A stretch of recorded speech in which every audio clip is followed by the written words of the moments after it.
વડોદરા એરપોર્ટથી $60,000 મળી આવતા ખળભળાટ મચી ગયો છે। વડોદરા એરપોર્ટ પરથી આ $60,000 જે છે તે મળી આવ્યા અને તે કોના છે તેને લઈને તપાસ હાથ ધરવામાં આવી છે। ઈડીની પૂછપરછમાં એક વ્યક્તિ પાસેથી આ $60,000 જે છે તે મળી આવ્યા છે। તે ક્યાંથી લાવ્યો, કોને આપવાનો હતો, શું તેનો ઉપયોગ હતો, આ તમામ બાબતે ઈડી તેની પૂછપરછ કરી રહી છે। સમગ્ર મામલે વધુ માહિતી મેળવીએ હિરેન રાવલ પાસેથી। હિરેન, ઈડીને ઇન્ટેલિજન્સ મારફતે કેટલીક માહિતી મળેલી હતી અને એના આધારે એક વ્યક્તિને સતત ટ્રેસ કરવામાં આવતો હતો કે એ ફોરેન કરન્સી એટલે કે વિદેશી નાણું લઈ અને તે ફરી રહ્યો છે। દિલ્હીથી વડોદરા આ વ્યક્તિ આવતો હતો અને એ માહિતીના આધારે વડોદરા એરપોર્ટ પર અમદાવાદ ઈડીની ટીમે આ વ્યક્તિને પકડી અને તેની પૂછપરછ શરૂ કરી હતી। પૂછપરછ અને તપાસને અંતે તેની પાસેથી $60,000 છે તે મળી આવ્યા હતા, જેની અંદાજિત કિંમત છે 50 લાખ કરતાં વધુ થાય તે પ્રકારની માહિતી મળી રહી છે। એક હેન્ડબેગ સાથે આ વ્યક્તિ અને એની સાથે આ $60 જે છે 60,000ના એ ડોલર સાથે આ વ્યક્તિની અત્યારે હાલ અટકાયત કરી અને પૂછપરછ ઈડીએ શરૂ કરી છે। મહત્વનું છે કે દિલ્હીથી આ વ્યક્તિ વડોદરા આવી રહ્યો હતો અને એની શંકાસ્પદ ગતિવિધિના આધારે ઇન્ટેલિજન્સ ઇનપુટના આધારે ઈડીએ તેની તપાસ બાદ આ ઘટના સામે આવી છે।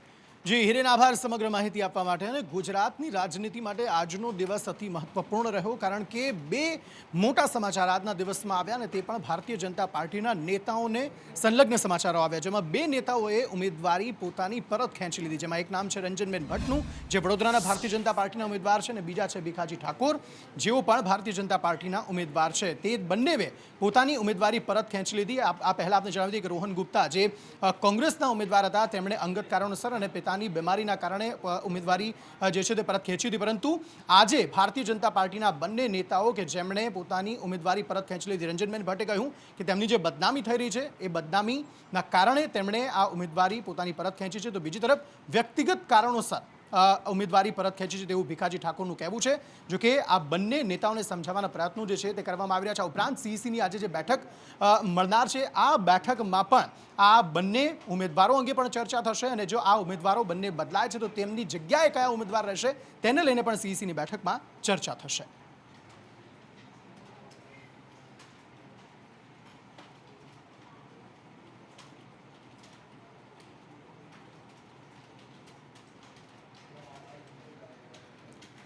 તો આખરે ભીખાજી ઠાકોરે ઉમેદવારી પરત કેમ ખેંચી? કારણ કે એક મુદ્દો એ સામે આવી રહ્યો હતો કે આંતરિક કલહ હતો અને કાર્યકર્તાઓમાં પણ રોષ હતો, અને સાથે રીઝન એક હતું તેમની અટક બદલાઈ હતી, અને અટક બદલાવાના લીધે કાર્યકર્તાઓમાં અસંતોષ હતો। તો તેવામાં મેઘરજમાં ભીખાજી ઠાકોર સમર્થકો સાથે બેઠક કરી રહ્યા હતા, અને બેઠકમાં આગામી શું રણનીતિ સાથે આગળ વધવું તેને લઈને પણ તેમણે બેઠક કરી હતી। જોકે તેમણે પોતાના આ નિર્ણયને લઈને શું કહ્યું હતું, શા માટે તેમણે ઉમેદવારી પરત ખેંચી તેને લઈને તેમણે શું કહ્યું એ સાંભળીએ। હાલ પૂરતી પોસ્ટ મૂકી છે, મારા સામાજિક કડાવાના કામ હતા કારણસર અત્યારે મેં પોસ્ટ મૂકી છે। આગળ જોઈશું। પાર્ટી જીતાડો, હું ભાજપનો કાર્યકર્તા, હું પરિવાર ક્ષેત્રમાંથી આવું છું। 4 સંસ્થામાં છું, 4 વખત જિલ્લા પંચાયત લડી ચૂકેલું છું, અત્યારે જિલ્લાનો મહામંત્રી છું। એટલે પાર્ટી સાથે હોય ને પાર્ટી જીતાડવા માટે પૂરા પ્રયત્નો રહેશે, એમાં કોઈ કચાશ ના હોય। ભાજપનો આ રાષ્ટ્ર માટે કામ કરતી પાર્ટીનો કાર્યકર્તા છું। તો ભીખાજી ઠાકોરે ઉમેદવારી પરત ખેંચી લીધી, અને તેવામાં હવે એ કોંગ્રેસના ગલિયારાઓમાં એ નક્કી મનાઈ રહ્યું છે કે સાબરકાંઠાથી હવે ભારતીય જનતા પાર્ટી કોઈ જ ઉમેદવાર ઊભો નહીં રાખે। જી હા, અને તેનો સીધો ફાયદો થવાનો છે કોંગ્રેસને।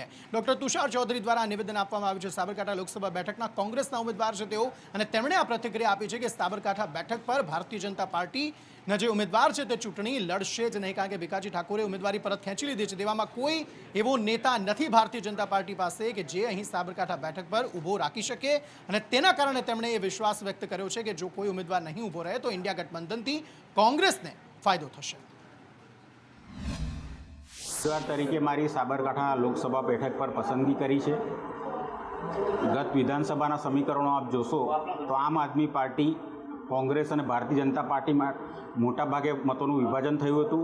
આ વખતે ઇન્ડિયા ગઠબંધનમાં આમ આદમી પાર્ટી અને કોંગ્રેસ પાર્ટી સાથે મળીને ચૂંટણી લડી રહ્યા છે, જેના કારણે જે મતો આમ આદમી પાર્ટીને મળેલા એ સીધા આ વખતે કોંગ્રેસ પક્ષને મળશે, એટલે આ સીટ પર કોંગ્રેસનો વિજય નક્કી થઈ ગયો છે। તો કોંગ્રેસને દોડવું હતું અને તેને ઢાળ મળી ગયો અને રીતસરના આક્ષેપ પ્રતિ આક્ષેપનો દોર હવે આ સમગ્ર મામલાને લઈને જોવા મળી રહ્યો છે. એક તરફ સાબરકાંઠામાં ભીખાજી ઠાકોર છે તો બીજી તરફ વડોદરામાં છે રંજનબેન ભટ્ટ કે જેઓ 2-3 દિવસ પહેલા કંઈક અલગ કહી રહ્યા હતા અને હવે જ્યારે તેમણે એવું નક્કી કરી લીધું કે તેઓ ઉમેદવારી નથી કરવાના ત્યારે તે કંઈક અલગ કહી રહ્યા છે. તેમણે કહ્યું મારે હવે ચૂંટણી નથી લડવી, પરંતુ ભારતીય જનતા પાર્ટી જે કોઈ પણ ઉમેદવારને વડોદરાથી ઉભા રાખશે તેમને તે સપોર્ટ કરશે અને તેમને જીતાડવા માટે સતત પ્રયત્ન કરશે. તેમણે કહ્યું કે એક સામાન્ય કાર્યકર્તા તરીકે તેઓ હવે ભારતીય જનતા પાર્ટીમાં રહેશે, પરંતુ હવે તેઓ ચૂંટણી નહીં લડે.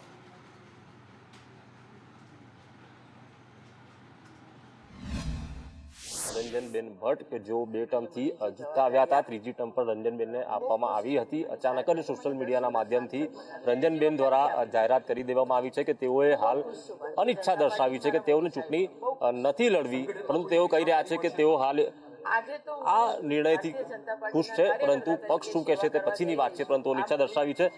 રંજનબેન સાથે વાત કરવાનો પ્રયાસ કરીએ. બેન, જે રીતે સોશિયલ મીડિયાથી તમે જાહેરાત કરી દીધી છે કે અનિચ્છા દર્શાવી છે, લોકોમાં ક્યાંક નારાજગી તો હશે? મારા લોકો નારાજ હશે, પણ મને એમ થયું કે મારે સામે ચાલીને મૂકી દેવું જોઈએ. પાર્ટી કે કોઈએ મને કીધું નથી, મેં કોઈની સાથે વાત પણ નથી કરી, પણ મને એમ થયું કે મારે નથી લડવું અને મેં છોડી દીધું. પણ જે વડોદરામાં જે કોંગ્રેસે બેનર લગાવ્યા, ક્યાંક તેના લીધે કોંગ્રેસ બેનર લગાવવાને હાથો બનાવવામાં આવ્યો છે, બાકી તો પાછળ કોઈક બીજું જ છે. અને મારી સરકાર અને મારા મુખ્યમંત્રીશ્રી પર મને વિશ્વાસ છે કે સાચું શોધશે જ. પણ મેં ઈચ્છા રાખી કે નથી લડવું, કાર્યકર્તા તરીકે કામ કરીશ. મોદીજીના વિકસિત ભારતમાં મારું સૌથી મોટું યોગદાન હોય એ રીતના હું કામ કરીશ. ભાજપની કોઈ જૂથબંધી અંદરની હોય છે? મને નથી ખબર, હું એમાં કંઈ બોલવા પણ માંગતી નથી, પણ હું કાર્યકર્તા તરીકે કામ કરીશ. જ્યોતિબેનના લીધે જે આક્ષેપો કર્યા, મોલ લીધો છે, આ બધી જે ભ્રષ્ટાચારની પણ વાતો કરવામાં, જ્યોતિબેનને પણ કોઈએ હાથો બનાવ્યો હશે, હું એવું માનું છું. પણ તમે બધા ભેગા થઈને, મારી માંગણી છે, જ્યોતિબેન પાસે જજો અને એવું પૂછજો મોલના કાગળિયા આપે. કાર્યકરો નારાજ થશે, શું સંદેશો આપશો? કારણ કાર્યકર્તા મારી સાથે છે ને અમે બધા ભેગા થઈને મોદીજીનું કામ કરશું, ભારતીય જનતા પાર્ટીનું કામ કરશું. મારી પાર્ટી માટેની કામ કરવાની નારાજગી જ નથી. મને મોદી સાહેબ અને ભારતીય જનતા પાર્ટીએ તો ટિકિટ આપી જ છે ને, એટલે એ તો નારાજગી ન મારા કાર્યકર્તામાં હોય કે ન મારી હોય. પણ મેં જાતે સામે ચાલીને હું એવું કહું છું કે મને નથી લડવું, એટલે મારું કદાચ મોવડી મંડળને પણ એવું થશે કે ભાઈ બેને આ નિર્ણય કેમ કર્યો, પણ મારી ઈચ્છા નથી. પક્ષમાંથી કોઈ આદેશ આવશે તો? પક્ષે તો આપ્યો જ તો ને આદેશ. ના ના ના, હવે હું પક્ષને કહીશ કે ના, જે કોઈ કાર્યકર્તાને આપો, હું કાર્યકર્તા તરીકે કામ કરીશ. વડોદરાનો વિકાસ નહીં થયો તેવા પણ બેનર લાગ્યા. કે તમે વિચાર કરો કે વડોદરાનો વિકાસ કોણ કરે? સાંસદ કરે? હું મીડિયાને પૂછવા માંગુ છું કે વડોદરાનો વિકાસ કેન્દ્ર સરકારના જેટલા કામો અહીંયા વડોદરામાં થવા જોઈએ, કેન્દ્ર સરકાર તરફથી 10 વર્ષ કામ કર્યા છે. મેં પોતે મારી વડોદરાની લોકોની વિકાસ માટે અને સમસ્યાના પ્રશ્નો ઉકેલવા માટેની કામગીરી કરી જ છે. એટલે મારો તો મારા વડોદરાના વિકાસ માટેનો સંપૂર્ણ રોલ રહેલો છે. એટલે એવી કોઈ વાત ન મારી પ્રજા કહેતી છે, મારી પ્રજા ખૂબ ખુશ છે મારા કામથી. સાંસદ તરીકે ફંડ તો આવે જ છે ને, અહીંયા આવતું હશે ને, એનું કામ થયું હશે ને? આ થયું જ છે ને, એટલે બધા કામ કરે. પણ આજે એ વિષય માટે નથી, હું મારી જાતે આ છોડી રહી છું. રંજનબેન ભટ્ટ, તેમનું કહેવું છે કે જે પણ ફંડ આવ્યું તેમનો ઉપયોગ કર્યો છે, વિકાસના કામ કર્યા છે. કેન્દ્ર સરકારમાંથી જે કામને લઈને ફંડ આવે તે તમામ કામ કર્યા છે, પરંતુ વડોદરાના જે વિકાસની વાત હોય તે બાજુએ મૂકીને તેમણે પોતાના ફંડની કામગીરીની વાત કરી છે, પરંતુ તેઓને ચૂંટણી લડવાની ઈચ્છા નથી જ. અને જ્યોતિબેનના આક્ષેપો લઈને પણ ઘણી બધી પ્રતિક્રિયા આપી છે. કેમેરા પર્સન નિકેશ વાળન સાથે કુણાલ શર્મા, સંદેશ ન્યૂઝ વડોદરા.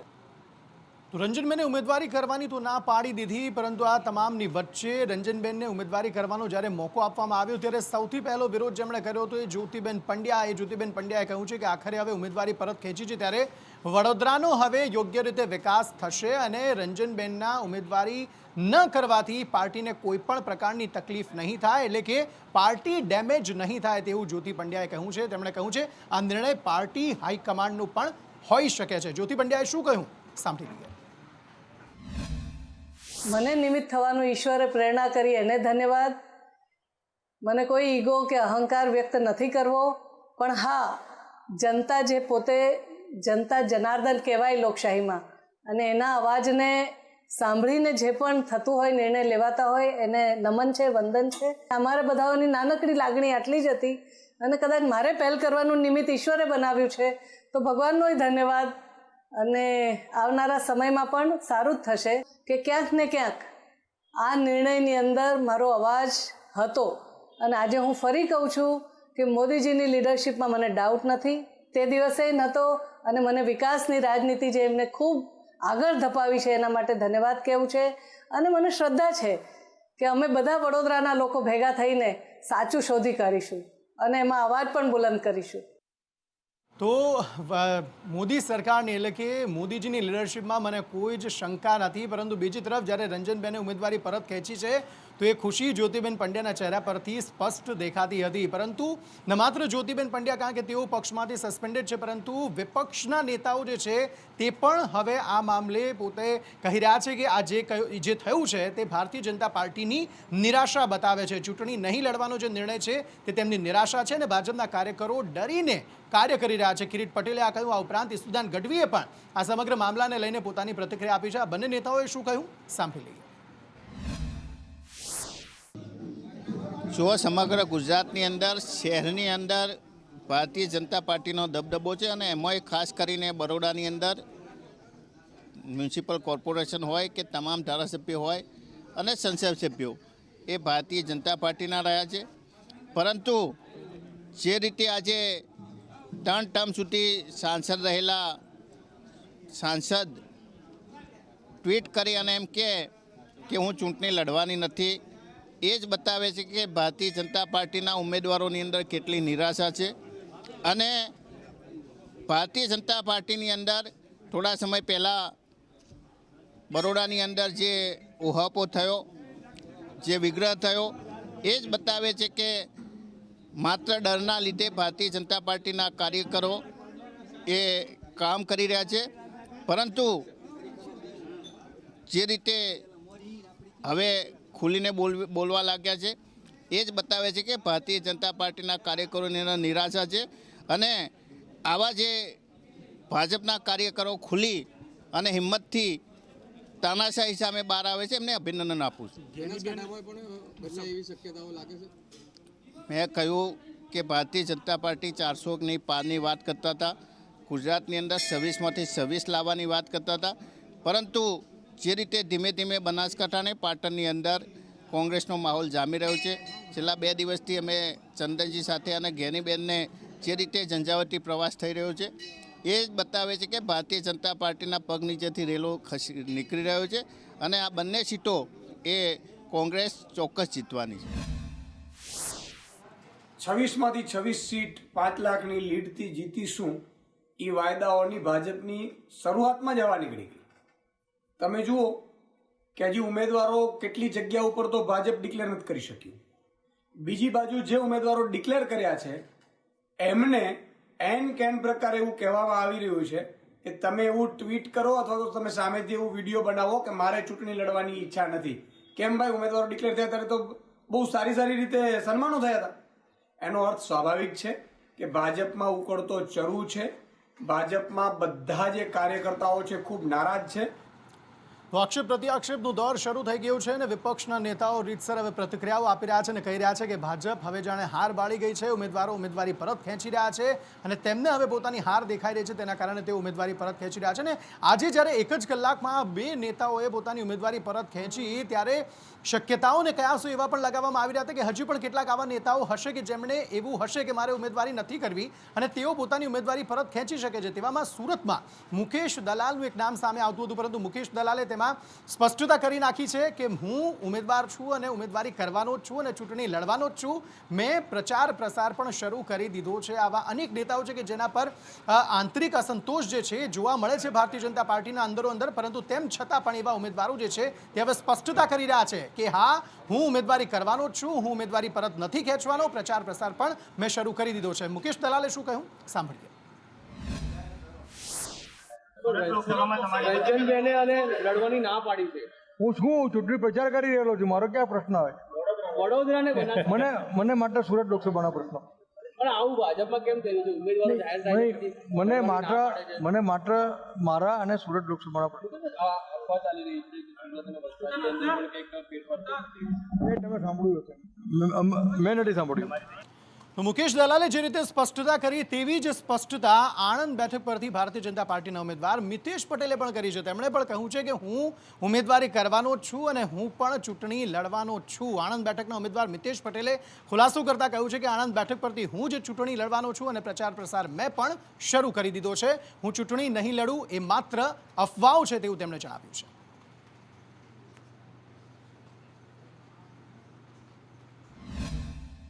સોશિયલ મીડિયા અને મીડિયામાં જે અફવાઓ ચાલી રહી છે કે આણંદમાંથી ભારતીય જનતા પાર્ટીના ઉમેદવાર મિતેશભાઈ પટેલ બદલાય છે, આ અફવાઓ જ છે. અફવાઓમાં કોઈ પણ નાગરિક અથવા ભારતીય જનતા પાર્ટીના કાર્યકર્તાઓને વિનંતી કરીશ કે ફક્ત ને ફક્ત આ અફવાઓ છે.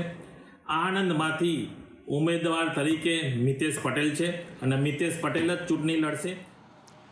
એક તરફ આદિવાસી વિસ્તારમાં વસાવા વર્સિસ વસાવાનો જંગ જામ્યો છે. એક તરફ મનસુખ વસાવા છે ભારતીય જનતા પાર્ટીના ઉમેદવાર ને બીજા આમ આદમી પાર્ટીના ઉમેદવાર છે ચૈત્ર વસાવા. બંને વચ્ચે ચકમક રીતસરની ઝરતી હોય છે. ગમે તે સમયે વધુ એક વખત ચકમક ઝરી છે જ્યારે મનસુખ વસાવાએ એવા આક્ષેપ કર્યા છે કે ધારાસભ્યના નામે પૈસા ઉઘરાવાના કામ થઈ રહ્યા છે. અને આ મામલે જ્યારે ચૈત્ર વસાવાને પૂછવામાં આવ્યું ત્યારે ચૈત્ર વસાવાએ કહ્યું છે કે આ સમગ્ર મામલે જે પણ આક્ષેપ થઈ રહ્યા છે તે માત્ર પાયા વિહોણા આક્ષેપ છે, કારણ કે અધિકારીઓને કોન્ટ્રાક્ટરને ધમકાવીને તેમની પાસેથી પૈસા પડાવવાના આક્ષેપ મનસુખ વસાવાએ કર્યા છે. જોકે ચૈત્ર વસાવા જે છે તેમણે આ આક્ષેપોનું ખંડન કર્યું છે અને કહ્યું છે કે માત્ર પાયા વિહોણા આ આક્ષેપ છે. આપ સૌ જાણો છો, છેલ્લા 5 થી 6 મહિના દરમિયાન હું જેલમાં હતો. જેલમાંથી છૂટીને આવ્યા બાદ પણ મને શરતી જામીન મળ્યા છે. હું હાલમાં નર્મદા જિલ્લામાં પ્રવેશબંધી મને ફરવામાં આવી છે અને ભરૂચમાં હું રહી નથી શકતો, ત્યારે કોઈ પણ અધિકારી સાથે અમે રૂબરૂ મળ્યા નથી કે કોઈ સાથે અમારી ટેલિફોનિક વાતો થઈ નથી. સાથે સાથે હમણાં જ મારા ટીડીઓથી લઈને તમામ શાખા અધિકારીઓ સાથે મેં વાત કરી છે. કોઈ પણ આવો બનાવ ત્યાં બન્યો નથી. ત્યારે મનસુખભાઈ વસાવા પર કોઈ પુરાવા હોય તો એ જાહેર કરી શકે છે, તપાસ કરાવી શકે છે અને કાયદેસરની કાર્યવાહી કરાવી શકે છે. લોકસભા ચૂંટણીને લઈને ધીરે ધીરે ઉમેદવારોના નામની જાહેરાત થઈ રહી છે, પરંતુ હજુ પણ કેટલીક એવી બેઠકો છે કે જ્યાં કોકડું ગૂંચવાયેલું છે. તે ભારતીય જનતા પાર્ટીની વાત હોય કે પછી કોંગ્રેસની વાત હોય. કોંગ્રેસની જો વાત કરીએ તો રાજકોટ બેઠક પર હજુ પણ નામ જાહેર કરવાના બાકી છે. તેવામાં રાજકોટ બેઠકમાં કોણ ઉમેદવાર હશે તેને લઈને હવે મંથન જે છે તે કોંગ્રેસમાં શરૂ થઈ ચૂક્યું છે અને તેમાં શક્તિસિંહ ગોહિલ જે છે તે હવે અલગ અલગ જગ્યાએ જઈને આ સમગ્ર મામલે નેતાઓ સાથે વાતચીત કરી રહ્યા છે અને આખરે ઉમેદવાર કોણ હોઈ શકે છે તેને લઈને મંથન જે છે તે અત્યારે રાજકોટમાં શરૂ થયેલું જોવા મળી રહ્યું છે. આ સમગ્ર મામલે વધુ માહિતી મેળવીએ મયુર સરવૈયા પાસેથી. મયુર, બિલકુલ અંકિત, જે પ્રકારે ભાજપે પોતાના ઉમેદવાર રાજકોટ સીટ ઉપર જે છે તે સ્પષ્ટપણે જાહેર કરી દીધા છે કે કેન્દ્રીય મંત્રી પરસોત્તમ રૂપાલા જે છે તેમનું નામ જાહેર કર્યું છે, પરંતુ છેલ્લા કેટલાક દિવસથી કોંગ્રેસના નામની ચર્ચાઓએ જે છે તે વેગ પકડ્યું છે, કારણ કે જે પ્રકારે તેમનું કોકડું ગૂંચવાયું હોય તેવા દ્રશ્યો સામે આવી રહ્યા છે અને તેમનું કારણ છે આંતરિક જૂથવાદ. કારણ કે એક નહીં 3 જૂથ જે છે તે રાજકોટ કોંગ્રેસની અંદર કામ કરી રહ્યા છે અને આંતરિક જૂથવાદને ડામવા માટે હવે પ્રદેશ પ્રમુખ કોંગ્રેસના શક્તિસિંહ ગોહિલ છે તેઓ મેદાને આવ્યા છે. ઉલ્લેખનીય છે કે જે પ્રકારે જે હેમાંગ વસાવડાનું નામ સામે આવી રહ્યું છે ચર્ચાની અંદર, તો વિક્રમ સોરાણી જે છે તેમના જૂથે પણ ચૂંટણી દર્શાવવા માટે જે પ્રકારે વિક્રમ સોરાણીનું નામ આગળ કર્યું છે, તો સાથે સાથે હિતેશ વોરા અને લલિત કગથરાનું નામ પણ સામે આવી રહ્યું છે. ત્યારે સવાલ એ થઈ રહ્યો છે કે આ 4 જણાના જૂથવાદના કારણે ક્યાંક ને ક્યાંક અહીંયા રાજકોટનું કોકડું ગૂંચવાયું હોય તેવું લાગે છે અને તેમને લઈને આજે શક્તિસિંહ દ્વારા તમામ કાર્યકર્તાઓ અને નેતાઓ સાથે મનોમંથન કરવામાં આવશે. પરંતુ જોવું એ રહેશે કે શક્તિસિંહ જે છે તે આ જૂથવાદ ડામવાને કેટલા સફળ રહેશે. આભાર સમગ્ર માહિતી આપવા માટે. સમાચારો તરફ આગળ વાત કરીએ તો ઉમેદવારોના નામની જાહેરાતની સાથે હવે ઉમેદવારોએ પ્રચાર પ્રસાર પણ શરૂ કરી દીધો છે. તેવામાં કોંગ્રેસમાં ઉત્તર ગુજરાતમાં બનાસકાંઠા અને પાટણમાં બંનેમાં ઉમેદવારોના નામની જાહેરાત થઈ ચૂકી છે. ગેનીબેને પણ પ્રચાર પ્રસાર શરૂ કરી દીધો છે. બીજી તરફ ચંદનજી ઠાકોરે પણ પ્રચાર પ્રસાર શરૂ કરી દીધો છે. અલગ અલગ કાર્યકર્તાઓને તેઓ મળી રહ્યા છે, લોકોને તેઓ મળી રહ્યા છે, સભાઓ કરી રહ્યા છે, રેલી કરી રહ્યા છે અને સાથે સાથે આ સમગ્ર મામલાને લઈને હવે લોકોની પ્રતિક્રિયા શું સામે આવી રહી છે, કોંગ્રેસના નેતાઓ શું કહી રહ્યા છે તે સાંભળી લઈએ. કે આવનારા સમયની અંદર સાહેબની જે ફોર્મની જે પૈસા જે ભરવાના થાય, જે ડિપોઝિટ ભરવાની થાય એ સમગ્ર ઉંદરા ગામના લોકો ભરશે અને સાહેબને એટલી ઊંઘ આપી છે કે આવનારા સમયની અંદર એ ડિપોઝિટ તો ભરશું પણ અમે બીજું તન મન અને ધનથી જે પણ જગ્યાએ જેટલી મદદ કરવાનું થાય એટલી મદદ કરી અને અમારા ગામનું નેતૃત્વથી દિલ્હી સુધી જાય એવો અમે અમારો સમગ્ર ગામ અઢારે આલમ પ્રયત્ન કરશે અને સાહેબને મદદ કરશે. ગામ છે મારું, મારો પરિવાર છે, મારું ઘર છે. મારા ઘરમાં હું પાઘડી ન ઉતારું તો ક્યાં ઉતારું? મારો ઘર, મારો પરિવારને મેં ભરોસો દિલાયો છે કે મારી પાઘડીની આલાજ ના જાય. મારા ખેતરપાળ દાદાના મેં ચરણોમાં વંદન કર્યા છે, અંબામાના ચરણોમાં વંદન કર્યા છે કે હે ભગવાન ઈષ્ટદેવ મારી લાજ રાખજે અને મારી ઇજ્જત રાખજો અને આ ભારતીય જનતા પાર્ટીની તાનાશાહી હોમે ચૂંટણીના જંગમાં જે ઉતર્યો છે એમાં જંગી બહુમતીથી જીતાડીને દિલ્હી પહોંચાડજે એવા માના શિરણોમાં અને ગામના શિરણોમાં આશીર્વાદ લીધા છે. યુવાનોથી, મહિલાઓથી માંડી અને ભારતીય જનતા પાર્ટીની માનસિકતા ધરાવતા સરપંચો પણ ખુલ્લા ચંદનજીને, કોંગ્રેસને સપોર્ટ આપવા માટે તૈયાર છે અને અમે જે કલ્પના કરી હતી એના કરતાં પણ 100 ગણો વધુ જોશ મળી રહ્યો છે. આજે તમે જુઓ છો ઉંદરા ગામની અંદર સમગ્ર ગામે એમની ડિપોઝિટ ભરવાની પણ વાત કરી છે. એટલે માત્ર મહેનત જ નહીં, આર્થિક રીતે પણ આ વિસ્તારના લોકો ચંદનજીને મદદ કરી રહ્યા છે. એક તરફ કોંગ્રેસના ઉમેદવારોએ પ્રચાર પ્રસાર શરૂ કર્યો છે તો બીજી તરફ ભારતીય જનતા પાર્ટીના જે ઉમેદવારો છે તેમણે ઉમેદવારી પરત ખેંચી છે. તેવામાં રાજનીતિ તો ગરમાઈ છે પરંતુ સાથે સાથે હવે રાજ્યનું હવામાન જે છે તે પણ ગરમ થઈ રહ્યું છે. જી હા, ગરમીની શરૂઆત થઈ ચૂકી છે અને તેવામાં વાતાવરણને લઈને હવામાન વિભાગે આગાહી કરી છે કે આગામી સમયમાં વાતાવરણ જે છે તે સૂકું રહેશે અને કાળઝાળ ગરમી માટે રાજ્યવાસીઓએ તૈયાર રહેવાનું છે. જેમાં પણ 5 દિવસ સૌરાષ્ટ્ર અને કચ્છમાં હીટવેવની આગાહી હવામાન વિભાગે કરી છે. કચ્છ, ગીર સોમનાથ અને પોરબંદરમાં પણ ગરમ પવન ફૂંકાશે તેવું હવામાન વિભાગનું કહેવું છે. શું કહેવું છે હવામાન વિભાગનું સાંભળીએ. आने वाले 5 दिनों के लिए जो फोरकास्ट दिया गया है गुजरात स्टेट के लिए वो ड्राई वेदर प्रिवेल करेगा और मैक्सिमम टेम्परेचर नो लार्ज चेंज में रहेगा आने वाले 5 दिनों के लिए. और इसके साथ ही हीट वेव की वार्निंग दी गई है सौराष्ट्र और कच्छ रीजन के लिए आने वाले 5 दिनों के लिए. और जो ज़िले हैं जहाँ पे हीट वेव होने के चांसेस है वो ज़िले हैं कच्छ रीजन और फिर उसके बाद गिर सोमनाथ और पोरबंदर हैं जहाँ पे आने वाले 5 दिनों में हीट वेव होने के चांसेस हैं. હોળી ધૂળેટીના પર્વને લઈને ડાકોર હોય કે પછી દ્વારકા અત્યારે ભક્તોનું ઘોડાપૂર અહીં જોવા મળી રહ્યું છે. દ્વારકાધીશના દર્શને, રાજા રણછોડના દર્શને મોટી સંખ્યામાં જે ભક્તો જે છે તે પહોંચી રહ્યા છે. દૂર દૂરથી ભાવિકો યાત્રાધામ ડાકોર અને દ્વારકા ખાતે પહોંચી રહ્યા છે. તો ચુસ્ત પોલીસ બંદોબસ્ત સાથે અહીંયા કોઈ પણ અગવડતા ન પડે ભક્તોને તેનું ખાસ ધ્યાન રાખવામાં આવી રહ્યું છે. અને દ્વારકાધીશનું મંદિર હોય કે પછી રાજા રણછોડનું મંદિર ડાકોર હોય, જય રણછોડના નાદથી સમગ્ર મંદિર પરિસર જે છે તે ગુંજેલું જોવા મળી રહ્યું છે.